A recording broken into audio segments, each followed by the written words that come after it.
Hey Megan, how you doing? Okay, so let me see. Here's my final for the project. I've been at a pretty hard time creating this, but in the end, I think I am just looking well. I actually use my small drawing tablet. That's great. That's great. Good job. Good job using your tablet. But don't ever let your tablet interfere with your pen tool skills, because at the end of the day, a designer that doesn't have complete control over the pen tool is a designer that needs to improve their skill set. I promise you. I mean, there's always going to be a time where you have to get in there and fine tune your paths using um, editing tools associated with the pen tool. Um, okay, so I just wanted to make that specifically clear.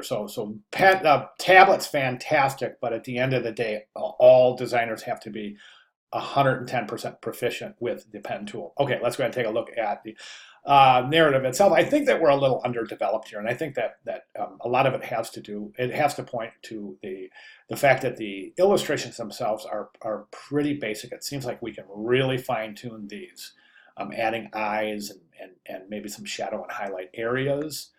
Definitely want to create a finished face instead of just the circles for the eyes. I would definitely recommend that you establish a good solid working facial set of facial expressions, including eyes. And to a high degree, that's going to determine the success. Facial expression in this assignment is extremely relevant and extremely important. For example, I think that this, okay, so we've got this, so she's happy.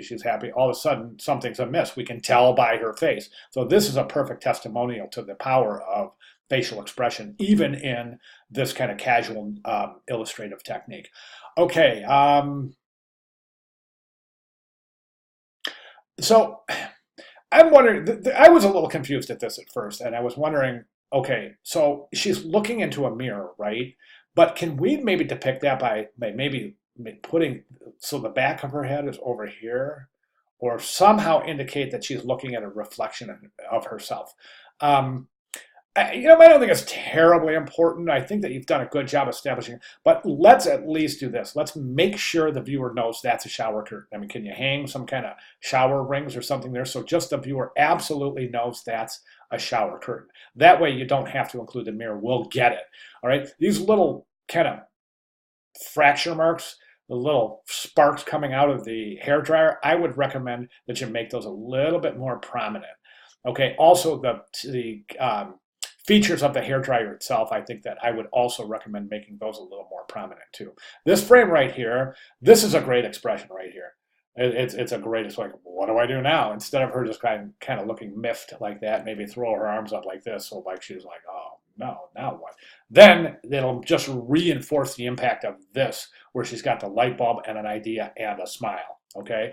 Over here, I think this to a very high degree is what I'm talking about employing the pen tool along with the tablet. Like these are curved right here, and it's sending the wrong message. I think this is like the savior, all right? This is my solution. It's here. But these are little kind of curves instead of being these straight.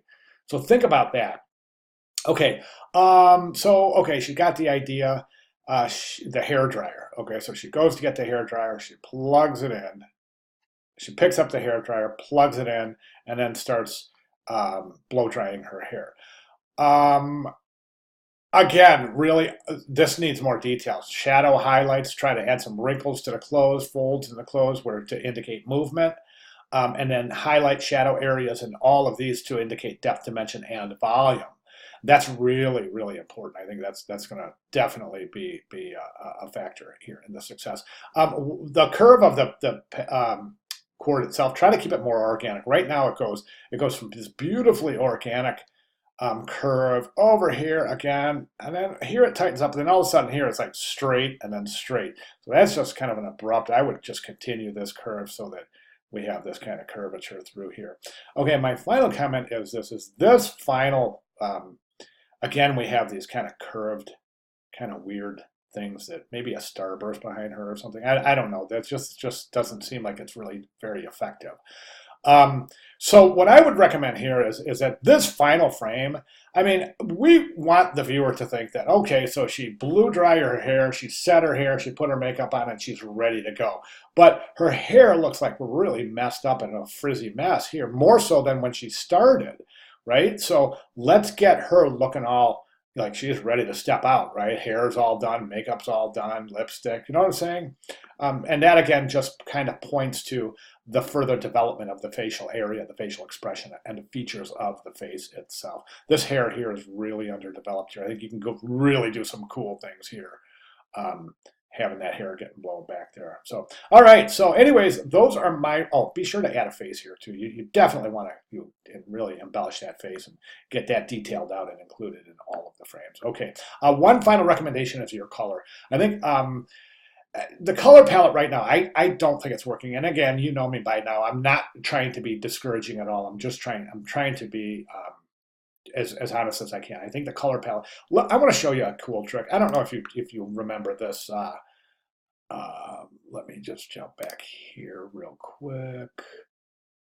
Where was it? Week 3 presentation color, where I went through. There's a few tutorials in there, and one of them is showing the color tools in Illustrator. And to show you that, I'm going to have to open up an Illustrator file. So let's go ahead and do that. Ignore the file I'm about to open. Okay. Let me just open this file right here.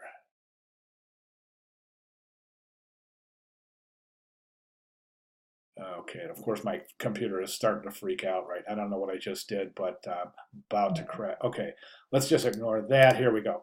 All right, now when this opens, I want you to ignore what's on the screen. As a matter of fact, let's get that out of the way. And what I want to draw your attention to is the color palette. So I'm going to come to the word window across the top of the screen, and I'm going to click that, and I'm going to come down to the word color, and I'm going to click that so my color swatch comes out. And where is it? Let's do that again.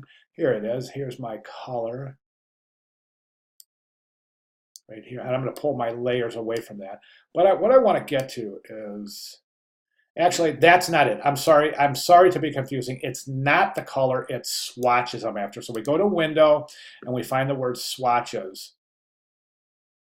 Swatches right there. We open that. That'll open our color swatch library. Okay, here's our color swatches, our current color swatches. When we go to this hamburger menu, right, that's a flyout menu. Come right down here and say Open Swatch Library. And you can see all of these wonderful choices here. So you could come to, let's even just say, I don't know, just pick one. Let's go to Celebration. Okay, and these are a bunch of colors associated with Celebration. The neat thing here is you can go to other libraries, and let's just do this. Let's get rid of that and try that again. Some of my favorites are the art history brushes. I'm sorry, swatches. So we come over here, we take a look at art history. We go to Baroque, for example, or Impressionism, and we've got these wonderful color palettes established in the light of the specific movement or period in art that they depict by name. But the one thing is that you can be assured is that these are all harmonious color palettes, so that the colors are going to be harmonious, and you don't have to kind of rely on your eye to select color. I use the color tools in Illustrator all the time, all the time. I mean, I'm in there daily. And it's a really great way to get your eye trained for color harmonies. All right, so good job. Sorry I took so long. Wanted to be as complete and thorough as possible.